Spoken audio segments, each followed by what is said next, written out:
Neat paper leak కు మరో విద్యార్థి బలైంది. కోయంబత్తూరులో నీట్ కు సిద్ధమవుతున్న విద్యార్థిని ఆత్మహత్యకు పాల్పడింది.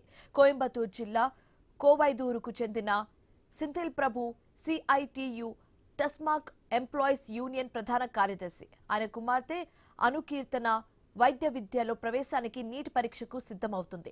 తొలిసారి ఎంబీబీఎస్ లో సీటు రాకపోవడంతో మళ్లీ రాసింది. క్వశ్చన్ పేపర్ లీక్ అయిందన్న కారణంగా పరీక్షను రద్దు చేశారు. ఈ నెల 21న మళ్లీ నిర్వహించబోతున్నారు. తాను అనుకున్న విధంగా పరీక్షకు సిద్ధం కాలేకపోతున్నానని, ఒత్తిడికి లోనవుతున్నానని అనుకీర్తన వాట్సాప్లో సందేశం పంపించింది. అనంతరం నొప్పి నివారణ మందు తాగింది. వెంటనే చిన్నప్ప అక్కడికి చేరుకొని కుటుంబ సభ్యుల సహాయంతో ఆమెను ప్రైవేట్ హాస్పిటల్కు చేర్చారు. చికిత్స పొందుతూ మృతి చెందింది. ఫిర్యాదు మేరకు కునియాముత్తూర్ పోలీసులు కేసు నమోదు చేసుకున్నారు. ఈ ఘటనపై కోయంబత్తూరులోని ఈఎస్ఐ హాస్పిటల్ ఎదుట టాస్మాక్ ఉద్యోగులు, సిపిఎం కార్యకర్తలు నిరసనలు తెలియజేశారు. కేంద్ర ప్రభుత్వం వెంటనే నీట్ను రద్దు చేయాలని డిమాండ్ చేశారు.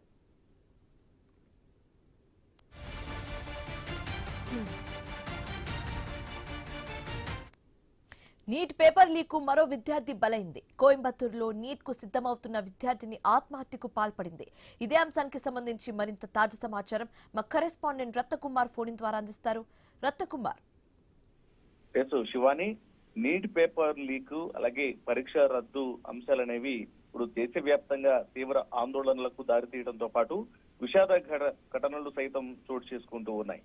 తాజాగా కోయంబత్తూరుకు చెందిన 19 ఏళ్ల విద్యార్థిని అనుకీర్తన బలవన్మరణానికి పాల్పడింది.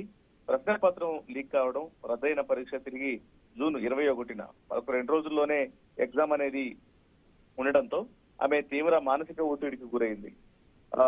అనుకీర్తనటువంటి వైద్య విద్యార్థిని నీట్ పరీక్షకు సిద్ధమవుతున్నటువంటి సందర్భంలో తాను అనుకున్న విధంగా పరీక్షకు సిద్ధం కాలేకపోతున్నానని, తీవ్ర ఒత్తిడికి లోనవుతున్నానని బుధవారం తెల్లవారుజామున 2 గంటల సమయంలో తన బాబాయికి ఒక వాట్సాప్ ద్వారా మెసేజ్ ను పంపించండి. ఒత్తిడిని తట్టుకోలేక పెయిన్ కిల్లర్ టాబ్లెట్లు మింగి అపస్మారక స్థితికి చేరుకున్నట్లు తెలుస్తోంది.